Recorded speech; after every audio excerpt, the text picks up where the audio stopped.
Thank you for having me. And congratulations on your award. Thank you very much.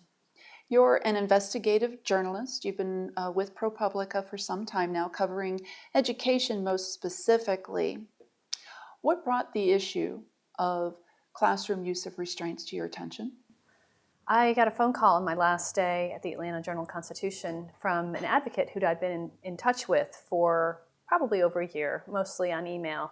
And she was in touch with a mother of a kindergartner, who was being repeatedly restrained in his classroom.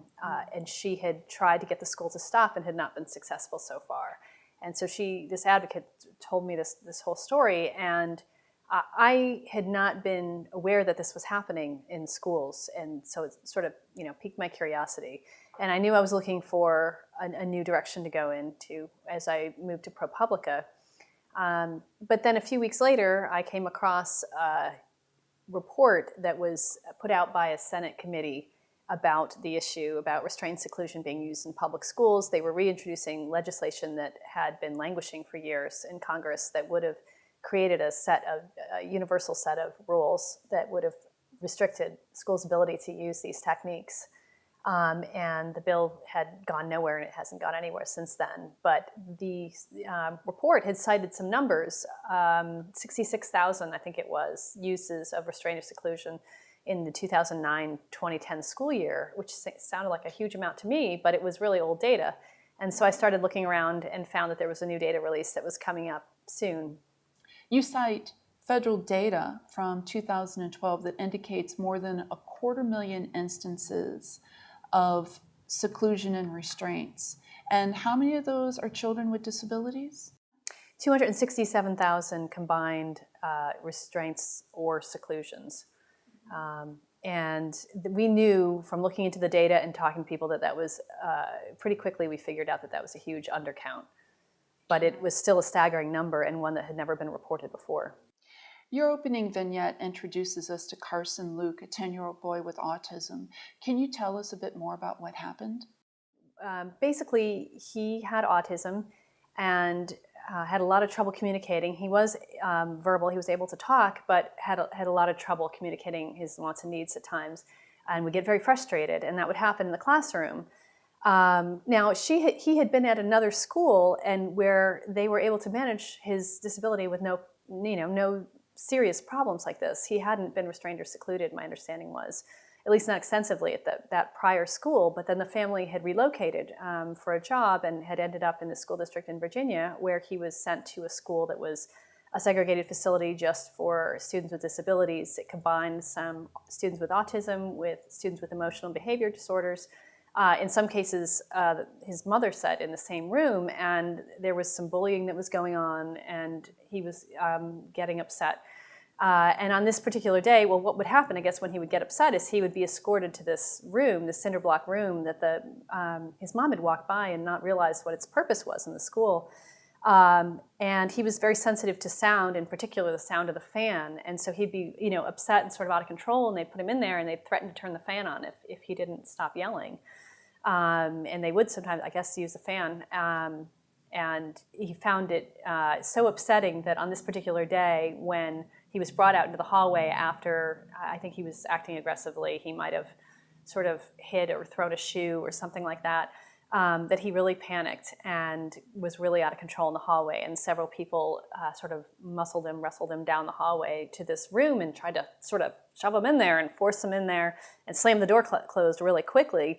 And what they did, I'm sure this was accidental, but they got his hand, they broke his hand and his foot in the door because it was such an out of control situation. And then they called his mother, and she came. They didn't call the ambulance first, and he was sitting there basically turning gray, going into shock from this wound that exposed the bone in his hand.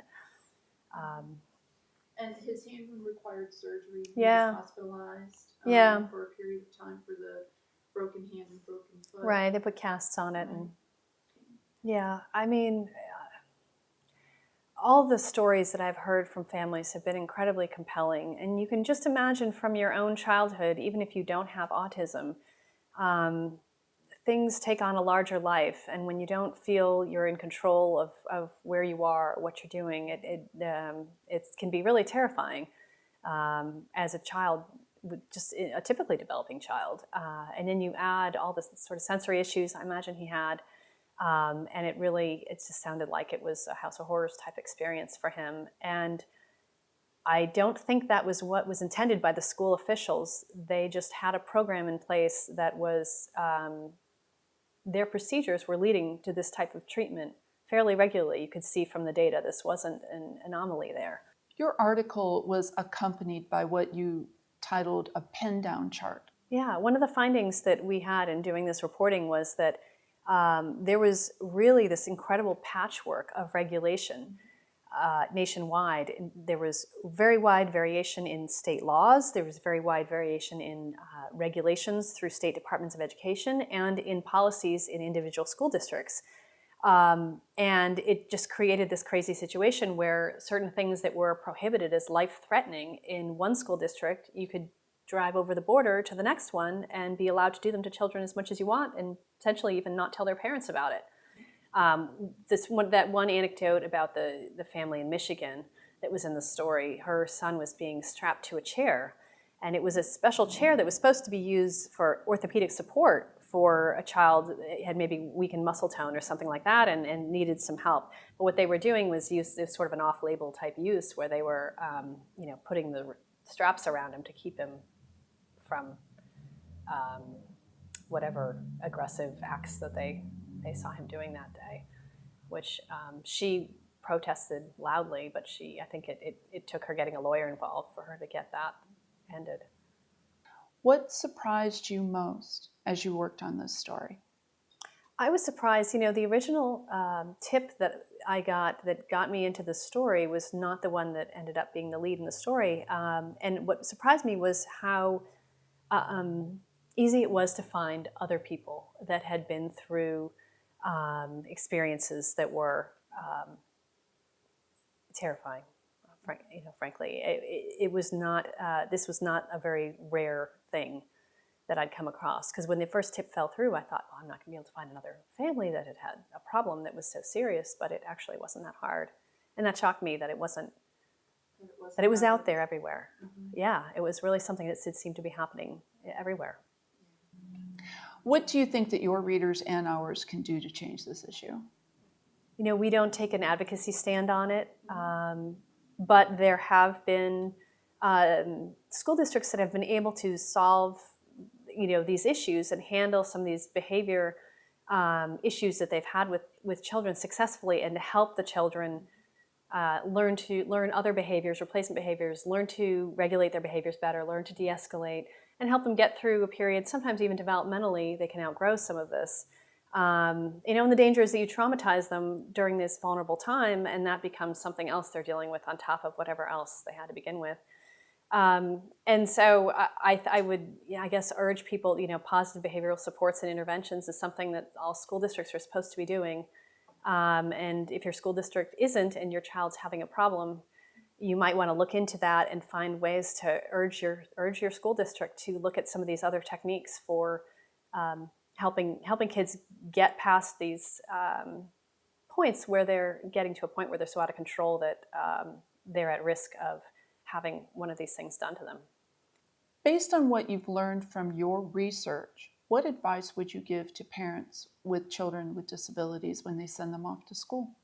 It's something that's going to be so individual depending on the child, but I always recommend asking a lot of questions and finding out what kind of data your state collects, and whether if you can request some of it and find out more about your school than may be apparent to sort of the naked eye that your school is putting out there. Because there are states that are collecting this information by school and they don't necessarily publish it, and you might want to find out a little bit more about where your school lies on the sort of the continuum of schools and how they're using these techniques. And how is Carson doing now? Carson and his mom testified in front of the Virginia legislature, and the legislature passed a law requiring the state education department to set more rules on restraints and seclusions, to follow that U.S. Department of Education guidance and to be more specific about what was allowed and what's not allowed. When I first started talking to her, he hadn't slept through the night. In 3 years, he'd wake up upset. And I think last time I talked to her, he's finally sleeping through the night. And I think that the testifying and sort of telling his story publicly, she thought was very cathartic for him and helped him come to terms with this horrible thing that had happened to him. Heather Vogell, I want to thank you for joining LivAbility today to discuss your most recent article. Congratulations on your award. Thanks so very Thank much. you. We appreciate it.